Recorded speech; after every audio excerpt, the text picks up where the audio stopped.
sucedió el domingo de Pentecostés en la plaza de San Pedro.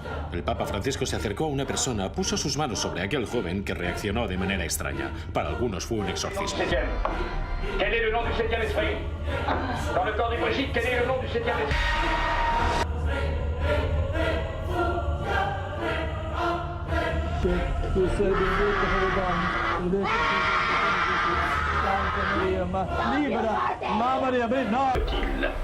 Ô Vierge Marie.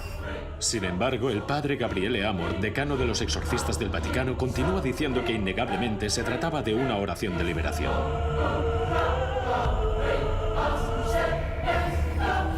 Pero la pregunta sigue siendo por qué la Iglesia niega el hecho, una duda que el Vaticano no parece querer disipar. Padre Amor, el exorcista. Donne le nom du septième, au nom du Père et du Fils et du Saint-Esprit. Donne le nom du septième.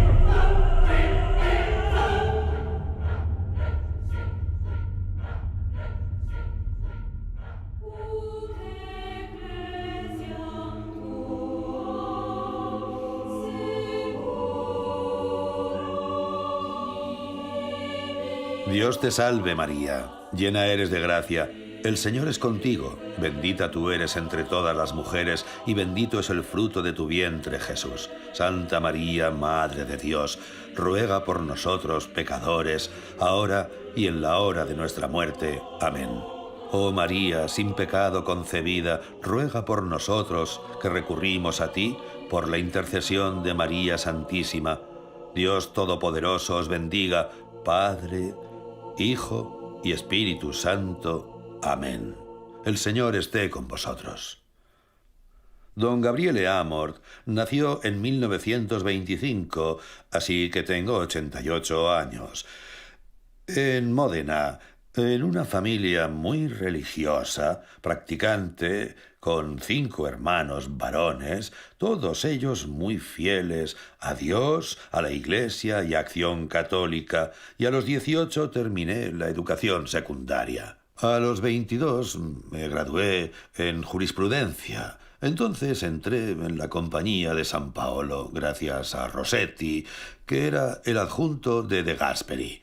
Vine a Roma, ya conocía a Andreotti, y al llegar a Roma fui nombrado delegado nacional adjunto de la Juventud Democrática. Escribía en periódicos. Escribía y escribo mucho, predicaba mucho. Durante muchos años escribí en un periódico que entonces estaba en todo su apogeo, Famiglia Cristiana. Hasta que en el 86 tuve un encuentro casual con el cardenal Poletti, que era el vicario de la diócesis de Roma. Una tarde que no tenía nada que hacer, pensé, voy a pasar el rato por ahí. Y bueno, así es como conocí al padre Cándido. El padre Cándido era el único exorcista de Roma. Estuvo durante 36 años en la Scala Santa. Y era tenido por un hombre santo, por un gran exorcista.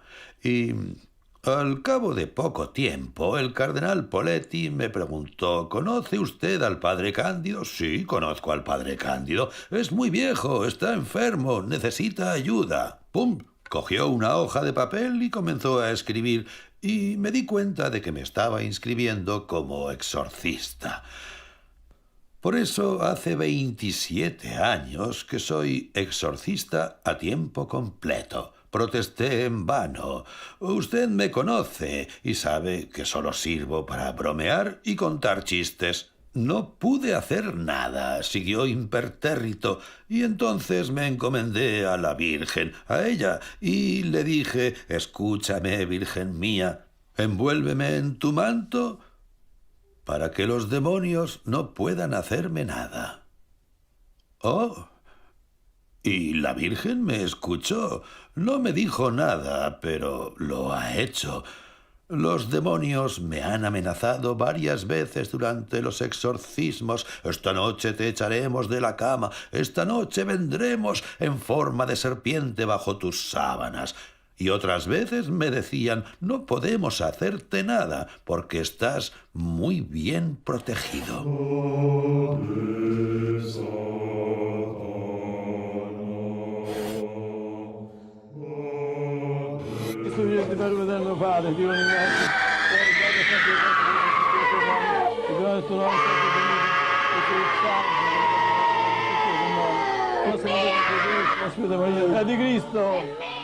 Lo que les importa es tentar al hombre para que haga el mal.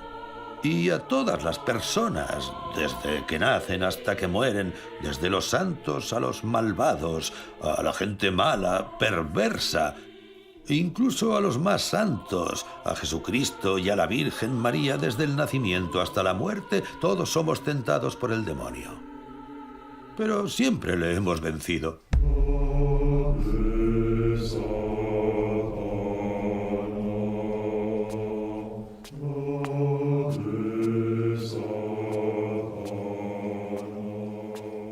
El padre Gabriele Amort, religioso paulino, fue alumno del padre Cándido Amantini, uno de los exorcistas más importantes que hemos tenido la suerte de tener en Italia. El problema del mal es un problema muy serio.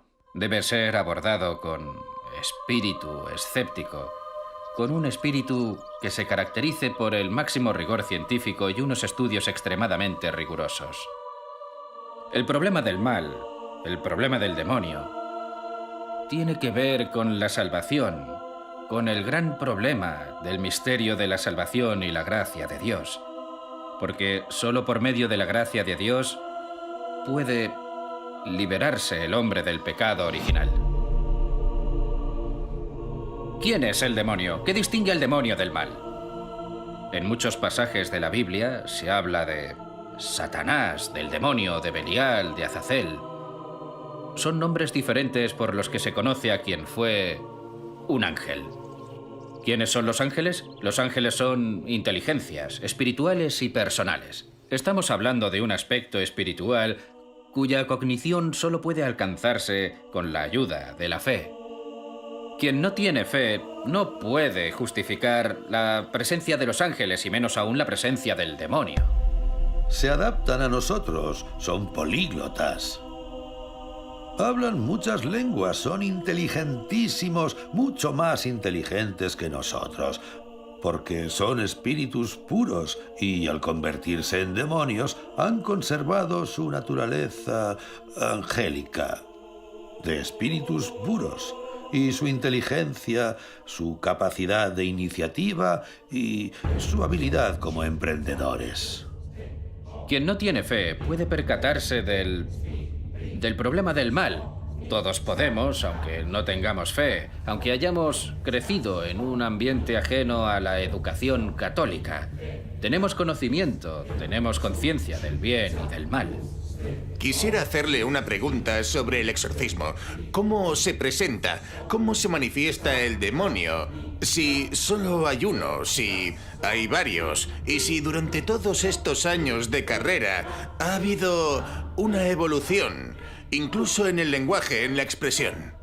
Bueno, es una pregunta compleja, llena de tentaciones para mí. La primera tentación, ¿cuántos son los demonios? Dimmi il tuo nome.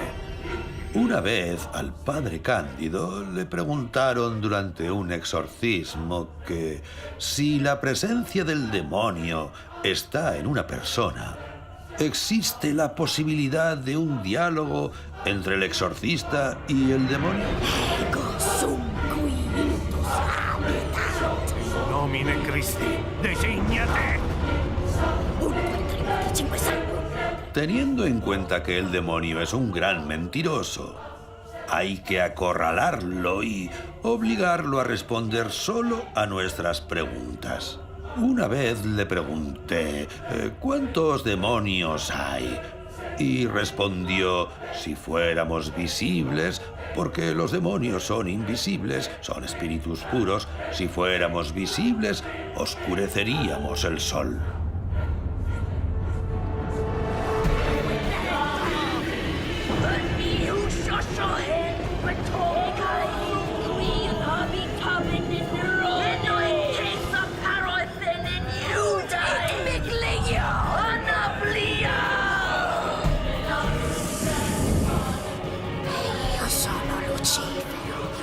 Angelo dei Inferi. Si nosotros no tuviéramos las enseñanzas de Dios, seríamos derrotados. No tendríamos leyes morales. No sabríamos cómo comportarnos. Los demonios intentan conducirnos hacia el mal para convertirnos en enemigos de Dios, oponernos a Dios. Y su propósito es hacer caer al hombre en el pecado para llevárselo al infierno. Por ejemplo, conocí el caso de un matrimonio. De un esposo que estaba siendo constantemente atacado por el demonio, sobre todo por la noche. Soy Francesco Vallasuso, tengo 41 años. Nací en Alcamo, en la provincia de Trapani, Sicilia, y quiero contarles mi caso. Podría decirse que es una historia curiosa, porque por casualidad conocí a un jesuita que me dijo que yo estaba poseído por el demonio, y eso impactó y cambió radicalmente 5 años de mi vida. Como esta escultura. Así me veía a mí mismo cuando el demonio entraba en mí. Me sentía aplastado por Satanás. Me tiraba al suelo físicamente y se apoderaba de mí, de mi cuerpo, de mi mente, y hacía todo eso mientras me atacaba en cuerpo, en alma, en espíritu.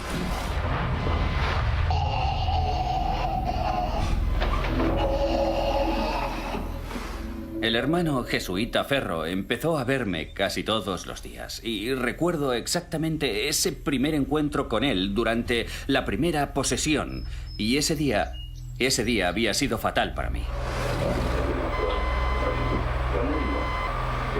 Aunque eran las primeras horas de la tarde, no podía controlar el sueño que invadía mi mente. Me quedé dormido con un sueño profundo. Y una voz dentro de mí, gritaba diciendo: «¡Soy Satanás! ¡Abandónate! ¡Deprisa!». Sentía que mis huesos se rompían y en ese momento lo vi claramente. El jesuita estaba delante de mí. Mi madre estaba a mi derecha llorando. Y fue una escena aterradora, porque yo gritaba y decía: «¡Soy Francesco! ¡Ayudadme!». Pero yo estaba dentro de una urna de cristal, nadie me oía. Y vi que el jesuita, con su experiencia, rezaba una oración de liberación. Luchaba contra Satanás, incluso físicamente. Mi cuerpo cayó al suelo, rodando por la habitación, y poco a poco el jesuita, el hermano Ferro, consiguió liberarme después de unas 2 horas y media de oraciones. Me dijo estas palabras: «Hay una clara presencia de Satanás».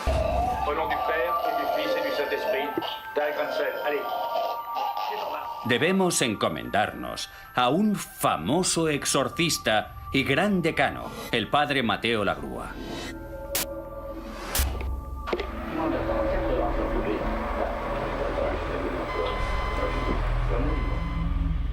Cuando tenía 4 años de edad, una mujer muy joven y perversa le había dado a beber una poción asquerosa. Y digo asquerosa porque contenía sangre menstrual. O algo así, y otras porquerías. La primera vez que nos vimos me preguntó: ¿alguna vez has hecho uso de la magia? ¿Has estado con prostitutas? Y esas preguntas me desconcertaron, porque no reflejaban mi personalidad. Pero me dijo: yo voy a ayudarte, pero tú tienes que ayudarme a mí. A entender este problema que tienes, de dónde viene, debemos encontrar la raíz. Entonces el padre Mateo Lagrua empezó un exorcismo mayor.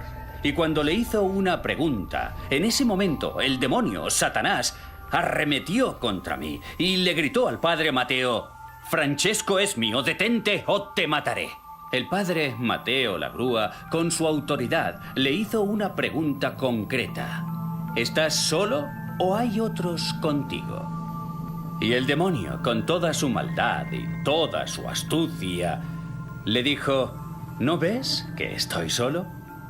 El demonio intentaba eludir la pregunta del padre Mateo Lagrua, diciendo: ¿no me ves?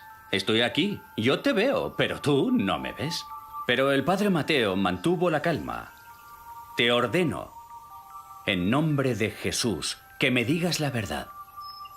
Pero el demonio siguió fastidiando. Mateo, te lo digo yo, tienes casi 90 años, vas a morir. Soy Satanás, príncipe de este mundo. Somos 27 legiones. Francesco es nuestro, aquí están los pactos. Siguió estando poseído hasta entonces, desde que empezó. Su esposa fue a una tienda donde vendían mis libros. Los compró, los leyó y en esos libros se describe todo con detalle. Y dijo: estos son los síntomas de mi marido. No llevaré a mi marido al psiquiatra. Tienen que verlo los exorcistas. Empezaron a verlo los exorcistas y necesitó 7 años de exorcismos. Y vaya exorcismos, amigo mío, muy potentes, y quedó liberado completamente.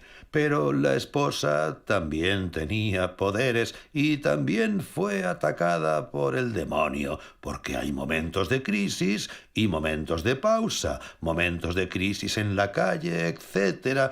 Y rezaba por él y lo liberaba. Cuando iba al exorcista Fray Benigno, un día, después de 1 hora de exorcismo, el demonio seguía diciendo: ¿has visto? Hoy he ganado yo. Y mi esposa, casi con rabia, dijo: Señor, estoy casada con Francesco en virtud del sacramento del matrimonio. Yo creo en este sacramento. Libera a mi marido. En cierto momento, Satanás ya no se dirigió al exorcista, sino a Daniela, y dijo: si no dejas de decir lo que estás diciendo, te mato. Entonces mi esposa se dio cuenta de que esas palabras, sacramento del matrimonio, tenían fuerza. Insistió y dijo: en virtud del sacramento de mi matrimonio, te ordeno que dejes libre a mi marido. Y entonces Satanás volvió a gritar: me voy, me voy, me voy, no puedo resistirlo. ¿Tú crees de verdad? Me voy. Inmediatamente dije: soy Francesco, soy libre. Y el exorcista y mi esposa me levantaron. Y para mí fue una bendición tener una esposa que me apoyó con sus oraciones. No se fió del demonio, sino que confió en Dios. Tanto es así que no hace más que decir: mi esposa es una santa, y le ha dedicado el libro que ha escrito a su esposa. Daniela, así se llama, y verdaderamente es una mujer santa. Y él también ahora se dedica a predicar sobre estas cosas, qué se debe hacer para liberarse del demonio, etc. Y lo primero es recordar que el mal es de origen demoníaco. ¿Cuáles son los efectos? ¿Cuáles son los problemas a que se enfrenta una persona con este tipo de trastornos? El principal problema es que no tiene control de sí misma, porque muchas veces el demonio la posee y, aunque no quiere hacer nada, la persona entra en trance. En algún momento, el demonio, aunque posea a una persona, no lo hace las 24 horas del día. Hay momentos de crisis en los que la posee y momentos que la libera. Por lo general, en los momentos de crisis, la persona entra en trance, pierde la conciencia, no es dueña de sí misma y no sabe lo que dice ni lo que hace. Puede ser un sacerdote, un santo sacerdote, y maldecir a Dios. El demonio ha intentado poseerle a usted ¿Y ha necesitado la ayuda de otro exorcista? No, no me ha ocurrido. Es poco probable que le suceda eso a un exorcista. Incluso los exorcistas pueden ser atacados, sí, pero el exorcista debe rezar mucho y eso lo mantiene a salvo, porque, claro, alguien que tiene que estar continuamente en contacto con el demonio, pues tiene cuidado, está en guardia, sabe cuáles son los trucos del demonio, sabe cuáles son los métodos del demonio, especialmente porque además de poseer a las personas, lo que intenta el demonio es molestar.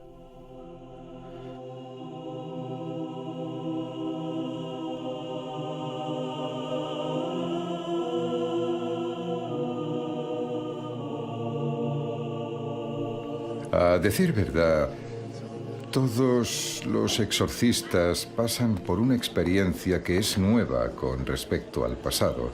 Realizamos exorcismos que a veces se prolongan demasiado, a veces durante semanas, meses, varios meses y a menudo durante años. ¿Cuál ha sido el peor caso que ha tratado? Te respondo con una cita de San Alfonso de Ligorio. No siempre se llega a la liberación total.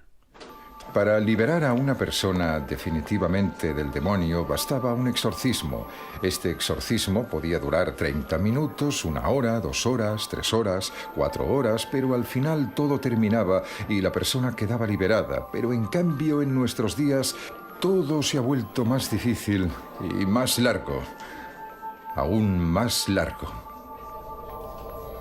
Creo que las dificultades que encontramos están relacionadas con el fenómeno de la secularización, con el fenómeno de la pérdida de la fe, por lo que la gente está cada vez más lejos de las fuentes de la gracia y las personas están así más expuestas a los ataques del demonio.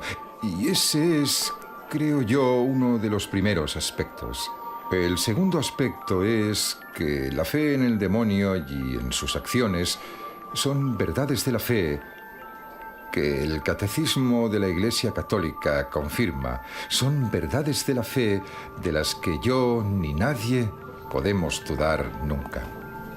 En estas últimas décadas ha habido un debilitamiento de la fe en la existencia del demonio y de sus actos. Esto debe ser reconocido, sobre todo por parte de los sacerdotes y de algunas autoridades eclesiásticas. Antes, en los seminarios, también se enseñaba teología espiritual y también se hablaba de los exorcismos que a menudo se mencionan en el Evangelio. En los Hechos de los Apóstoles, en toda la historia de la Iglesia los ha habido. Siempre ha habido exorcismos en la Iglesia y los exorcismos se estudiaban en el seminario, pero lo eliminaron. Por eso, un sacerdote que nunca haya presenciado un exorcismo, que no haya oído hablar de ellos, que no tenga la más mínima idea de lo que es un exorcismo, no sabe qué es. Los obispos no son elegidos en un campo de coles, lo sabéis, ¿verdad? No son elegidos en un campo de coles, sino entre los sacerdotes. Y son elegidos entre sacerdotes que nunca han visto, nunca han hecho, nunca han hablado de exorcismos. Para el Colegio Cardenalicio y para el Papa, las cosas han sido siempre evidentes, obvias y enseñadas. El demonio existe y el demonio actúa. Difensores del género humano. Las liberaciones se producen más lentamente, pero se consiguen y se debe a que Dios sigue presente y Dios sigue actuando. Esto no se puede poner en duda y los exorcistas lo constatamos. Mi gran batalla, también a través de los libros, los periódicos, la televisión, etc., ha sido contra los obispos. para convencerlos de que tienen esta obligación por la ley canónica. Tienen la obligación de nombrar exorcistas cuando sea necesario. E insisto, cuando se enfrentan a un caso grave, no a un chiflado, porque hay muchas personas chifladas que creen estar poseídas por el demonio. Muchas. Son más los que lo creen que los que realmente están poseídos por el demonio. Este es uno de los grandes problemas del exorcista, el problema del discernimiento. Patología o influencia diabólica, o las dos cosas, porque ambas pueden manifestarse. Y los problemas psicológicos pueden agravarse, amplificarse por la presencia del demonio, y por eso es necesario el discernimiento, un buen discernimiento. Es obvio que el exorcista debe primero escuchar a la persona, debe informarse de cómo es su vida, debe oírla, ver cómo vive, cómo se comporta, e incluso en la vida cotidiana, si tiene algunos problemas de conducta, etc. Si el exorcista se da cuenta de que esa persona es capaz de cumplir sus compromisos familiares, profesionales y otros, hay buenas razones para pensar que no nos enfrentamos a un caso patológico. Pero a veces no es así. A veces las personas se presentan de una manera que parece tener que ver con un caso patológico, y se pueden hacer comprobaciones pidiendo la ayuda de un psiquiatra, porque los exorcistas también trabajamos en colaboración, cuando es necesario, con psiquiatras, con psicólogos e incluso psicoanalistas, cualquier tipo de profesional que nos ayude a salvar a la persona. Buenos días. Por favor, pasen. Soy el doctor Mauricio Pinkerle, soy neuropsiquiatra infantil y estoy interesado en los trastornos neurológicos y psiquiátricos. También estoy involucrado en cosas, digamos, menos científicas y un poco más misteriosas, concretamente en los estudios de mi padre, Mario Pinkerle, que era un experto en exorcismos y en otras muchas cosas, así que tengo experiencia en este campo. Me dedico al estudio de la actividad del cerebro humano fuera de situaciones normales, como en un estado de trance y en situaciones ambientales particulares. He hecho experimentos, uno de ellos bastante conocido, dentro de la pirámide de Keops, midiendo la actividad eléctrica del cerebro de un sujeto. La psiquiatría no legitima el exorcismo de la Iglesia. Son dos cosas diferentes, aunque creo que el exorcismo de la Iglesia tiene su propio valor. Seguramente, la gran mayoría de casos que antaño eran tratados por exorcistas, hoy pueden ser tratados fácilmente por la psiquiatría. Recuerdo el caso de una jovencita que tenía visiones, sobre todo visiones místicas, y al parecer esa niña se lesionaba durante esas visiones. Tanto es así que tenía heridas en diversas partes del cuerpo.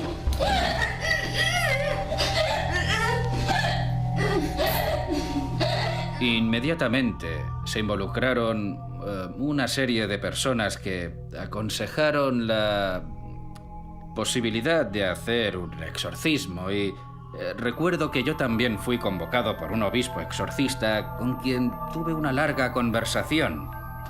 Y tras esa conversación llegamos a la conclusión de que no se trataba de un fenómeno de posesión demoníaca, sino que era simplemente un problema psiquiátrico, un caso de histeria en una jovencita procedente de un entorno familiar muy patológico, donde era fácil llegar a ciertos tipos de somatización, a ciertos tipos de comportamiento muy sorprendentes. También hay otra clase de patologías psíquicas en las que es común encontrar comportamientos patológicos, como por ejemplo los trastornos de la personalidad, trastorno límite de la personalidad que se da en individuos con conductas extremadamente patológicas que se autolesionan, que sufren ataques violentos y repentinos, y hay muchas otras formas de psicosis extremas que sin duda son psicóticas. La última palabra la tiene el exorcista. La primera verificación se hace a ese nivel, pero también puede basarse en la sesión de exorcismo. En un determinado momento, el exorcista puede utilizar ciertos trucos. Por ejemplo, puede rociar con agua que no ha sido bendecida, y si el agua no es bendita y la persona reacciona como si lo fuera, entonces estamos frente a una puesta en escena. Como me ocurrió una vez. Bueno, yo tenía un crucifijo en la mano delante de la persona y rezaba ante ella, y esa persona me dijo: «Aparta ese crucifijo, me molesta», y esas cosas. Entonces me puse detrás de la persona y fingí apoyar el crucifijo en su hombro. Pero lo que apoyé fue un bolígrafo, pero esa persona se puso a gritar: «¡Aparta ese crucifijo, que me quema!», etc. Y obviamente no era un crucifijo, pero montó una escena. Yo no creo que sea un efecto placebo. Pienso que las técnicas que se utilizan en un exorcismo sirven para liberar la negatividad que suele haber dentro del organismo de las personas, que casi siempre presentan síntomas que pueden ser considerados desde cierto punto de vista como un síntoma de tipo psiquiátrico. Hay que tener en cuenta que de 100 de esas personas, solo 5 están realmente en contacto con el demonio, y entonces hacemos el exorcismo. Algunos de esos sujetos han tenido experiencias negativas, han sufrido, por ejemplo, traumas infantiles, traumas muy importantes, situaciones de maltrato y abuso, y a menudo afloran durante las sesiones, tanto durante los exorcismos como en las conversaciones con los psiquiatras. Digamos que esas personas tienen en su interior, en su inconsciente, tanta negatividad que actúan pensando que están poseídas por el demonio, por el diablo. Di la verità a questa signora. ¿Esiste o non esisti tu? Il demonio esiste o non esiste? Esiste il demonio! Come fai a dimostrarlo? Come fai a dimostrare che esiste? Tutto! Ma questo... Esisto! E chi non ci vede bene! Son situaciones a las que la ciencia, los científicos, no llegamos. No podemos llegar en esas situaciones que son muy raras. Puede ser muy útil una persona muy experta en estas cosas como el padre Amor.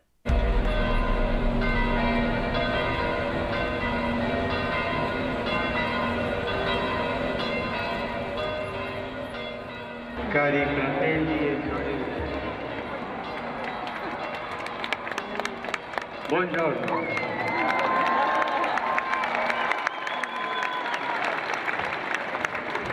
Per volontà del beato Giovanni Paolo II, che chiuse gli occhi.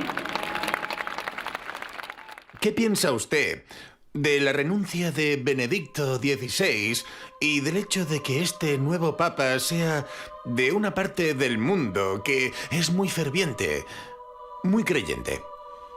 Primero, yo he visto en esto la mano de Dios.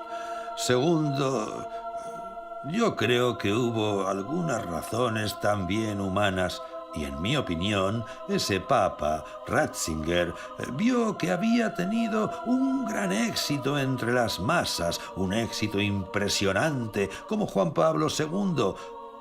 Un éxito impresionante. Ocurrieron maravillas. Podemos decir que cautivó a la gente. Yo pienso que, en parte, debido al éxito que había tenido, también entendió que incluso podía cambiar el sistema y que era necesario alguien nuevo, que fuera capaz de renovar el Vaticano, que necesitaba un cambio de imagen y que destituyera a muchos de los que están allí. El Papa Francesco es un jesuita, pero su espiritualidad es muy franciscana. Eso me gusta mucho. Él es un muy buen padre para todos. Francesco es sencillamente uno más del pueblo, uno de nosotros que está haciendo hasta ahora un trabajo fantástico con la gente, con la fe y con la iglesia. Él quiere que reine la serenidad en todo el mundo. Es el Papa del pueblo. También se había dado cuenta de que estaba decayendo. Y no quería eso, porque quería mantener su ritmo. No quería decaer, y entonces pensó, ha llegado el momento de que venga otro. Y te voy a decir una cosa. Estoy convencido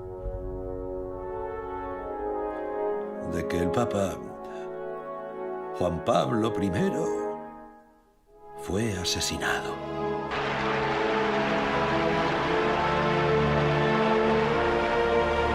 A los 33 días, fue papa durante 33 días, lo encontraron muerto. Ni siquiera le hicieron la autopsia, nada. Se terminó rápidamente, no se habló más del tema. ¿Y por qué cree que lo mataron? Porque estaba limpiando el Vaticano.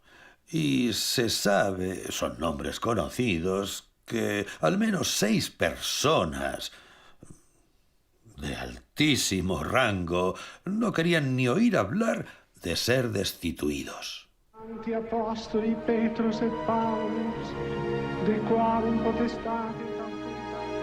Él ya estaba haciendo una lista de cambios. Renovando el Vaticano. Iba a ser renovado.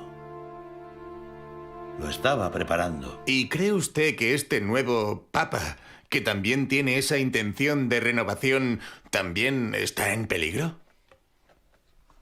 Bueno, mi opinión es que, en fin, yo temo que se expone sin seguridad.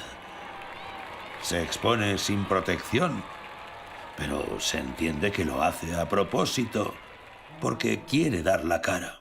¿Entonces es necesario limpiar? Lo han hecho a propósito para que haga una limpieza. Se verá cuando empiece a destituir y a sustituir.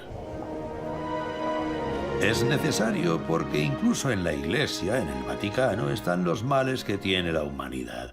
Cuando estás entre los hombres, siempre existen los vicios de los hombres. En las declaraciones que ha hecho usted sobre el caso de Manuela Orlandi... Sí. Se ha dicho que pudo haber habido fines sexuales. ¿Por qué una historia de este tipo tuvo tanta repercusión y destapó tantas cosas? Desgraciadamente, escribí una página en mi libro, El último exorcista, y por esa página ha habido un montón de entrevistas en periódicos, en la televisión, y solo por una página en la que simplemente quería aclarar el caso Orlandi. Tenga en cuenta que yo, antes de publicar esa página, la di a leer a su hermano, para no molestar a la familia. Cierto. Para eliminar cualquier cosa que desagradara a la familia. Y me dijo, está bien, no se preocupe, no cree que después de 30 años podemos soportarlo.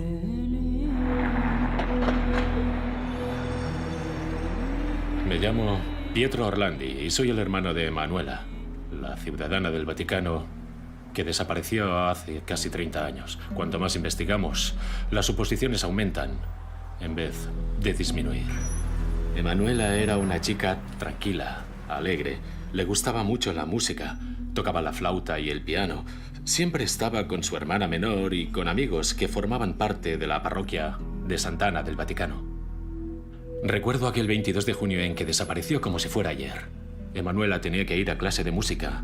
Recuerdo muy bien que me pidió que la acompañara. Recuerdo que aquel día no pude ir porque tenía una cita. Tuve una discusión con Emanuela, eso es lo último que recuerdo. Casi una pelea. Aquella tarde, Emanuela fue abordada por una persona que le hizo una oferta de empleo, distribuir folletos en un desfile de moda, por una cantidad muy alta para la época, 375.000 liras. Después de la clase llamó a casa. Mis padres no estaban y habló con mi hermana. Le habló del empleo y mi hermana le dijo, mamá y papá no están. La cifra me parece un poco alta. Habla con ellos cuando regresen a casa. Emanuela dijo, sí, pero ese caballero me espera cuando salga de la escuela para darme el material. Se lo enseñaré a mamá y papá y ellos también pueden venir al desfile. Nos vemos luego. Las últimas personas que la vieron fueron los compañeros de clase, que dijeron que habían dejado a Emanuela delante de la escuela mientras ellos iban a coger el autobús. La otra hermana, Cristina, llegó cerca de un cuarto de hora después, y Emanuela no estaba allí. Había desaparecido en un cuarto de hora.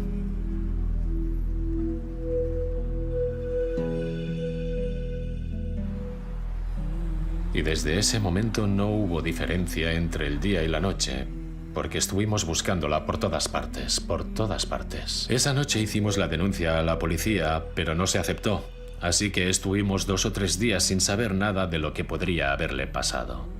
El 3 de julio, Juan Pablo II hizo la primera de sus 8 apelaciones durante l'Angelus. Desidero esprimere la viva partecipazione con cui sono vicino alla famiglia Orlandi, la quale è nell'afflizione per la figlia Emanuela di 15 anni, che da mercoledì 22 giugno non ha fatto ritorno a casa. 6 meses después vino a visitarnos y todavía recuerdo sus palabras. Dijo, existe el terrorismo nacional e internacional y por desgracia el caso de Emanuela es un caso de terrorismo internacional. Hablemos claro. ¿Por qué motivo podía haber sido secuestrada Emanuela Orlandi? ¿Por un chantaje económico? No, la familia no es rica. ¿Por un chantaje político? Seamos prácticos. Por desgracia, cuando se trata de chantajes económicos, de chantajes políticos, pienso en Aldo Moro. Siempre que alguien secuestra a una persona para hacer un chantaje, envía la fotografía para decir, está en mi poder y si la quieres tendrás que tratar conmigo.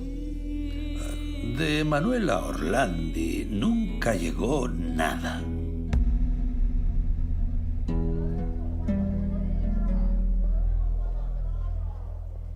Ya no digamos una fotografía, ni siquiera una hoja de papel con su firma, por ejemplo.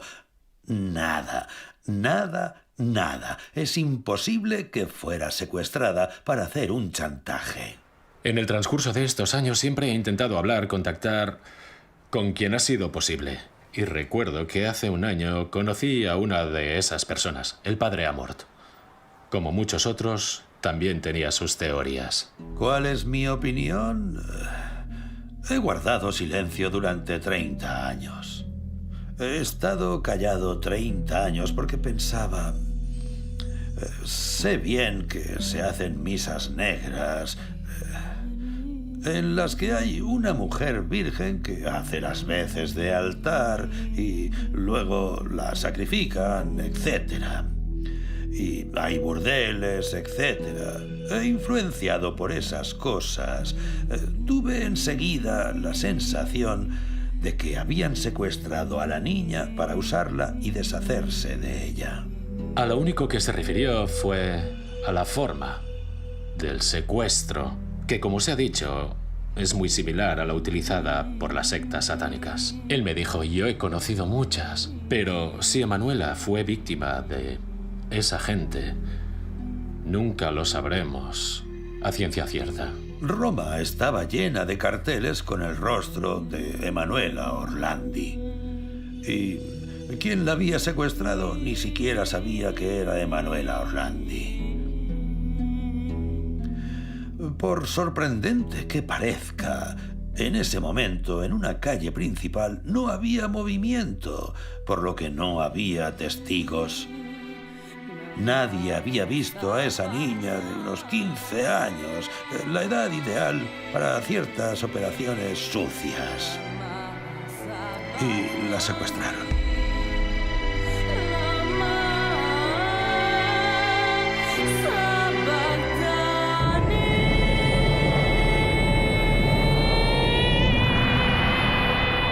¿Cree usted que es una historia ligada al satanismo, a las misas satánicas, a las misas negras?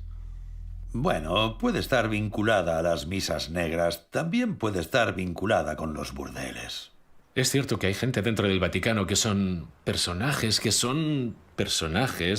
que celebran misas negras, que están vinculadas al satanismo. En mi opinión, el motivo para el secuestro fue ese.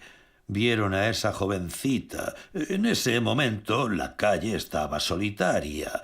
Pasaban por allí en coche y la cogieron a la fuerza. E inmediatamente se deshicieron de ella. Y me río yo de lo que dicen, que la llevaron a Turquía, a Egipto. Incluso le dije al hermano, oye, ¿tú crees que tu hermana no hubiera tenido la oportunidad de escapar en estos 30 años si estuviera viva? Dijo, sí, es cierto. Lo que siempre me ha llamado la atención por parte del Vaticano en estos últimos 30 años es que nunca ha habido colaboración. Siempre han tratado de que se olvide esta historia. Nunca se ha encontrado ni el más mínimo indicio. Este silencio siempre ha sido apoyado por las instituciones italianas. Yo creo que durante 30 años se ha intentado y se sigue intentando que se olvide esta historia porque es una losa tan pesada para la Santa Sede que prefiere sufrir la crítica de la opinión pública en lugar de averiguar cuáles fueron los hechos.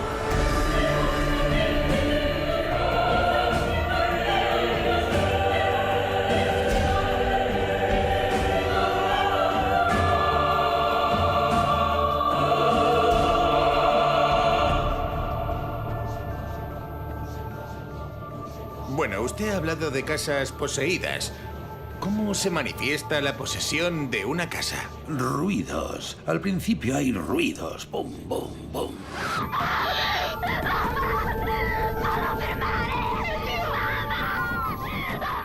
Las puertas y ventanas se abren y se cierran solas. Las luces se apagan o se encienden o se apagan solas.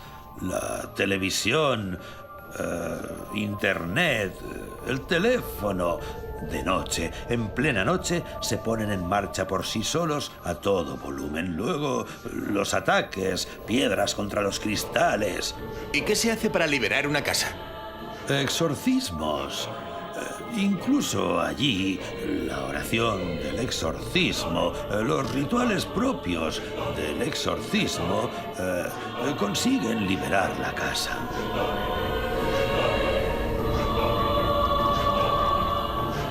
La de Francesco Vallasuso no es una historia única. Es como la de muchas personas que están siendo víctimas del satanismo, víctimas del ocultismo, víctimas de los actos de Satanás. Hoy estoy libre de todas esas cosas, de las enfermedades, de los tormentos. He logrado la plena libertad. Y el padre Amor me dijo, has rezado mucho, es verdad, pero has perdonado. Recuerdo que esas palabras se clavaron en mi corazón y yo le dije, Padre Amort, es cierto que he perdonado, pero es como si usted hubiese ampliado ese perdón. No, me dijo, si tú no hubieses perdonado de verdad, nunca habrías sido liberado. Sin perdón no hay ni liberación ni curación. Yo tengo mi dignidad. Soy fiel al Señor. Sigo así. Nunca he hecho nada malo. Y me vi metido en esto, una historia amarga.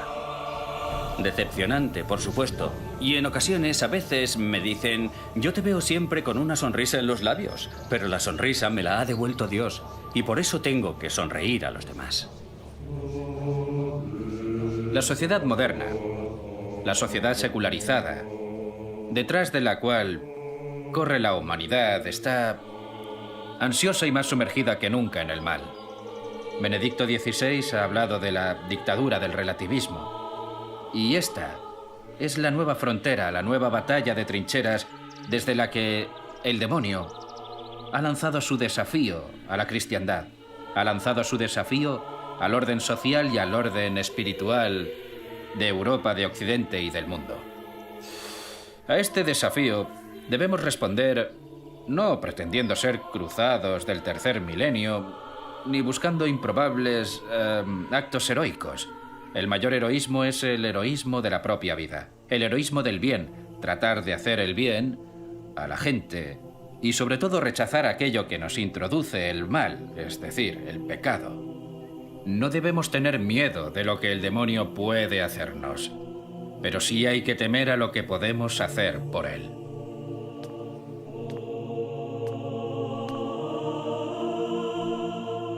El mayor esfuerzo del demonio es hacer creer que no existe. Su objetivo es engañar a los que no creen en la existencia del demonio. Y yo añado también que quien no está conmigo está contra mí. Spiritus,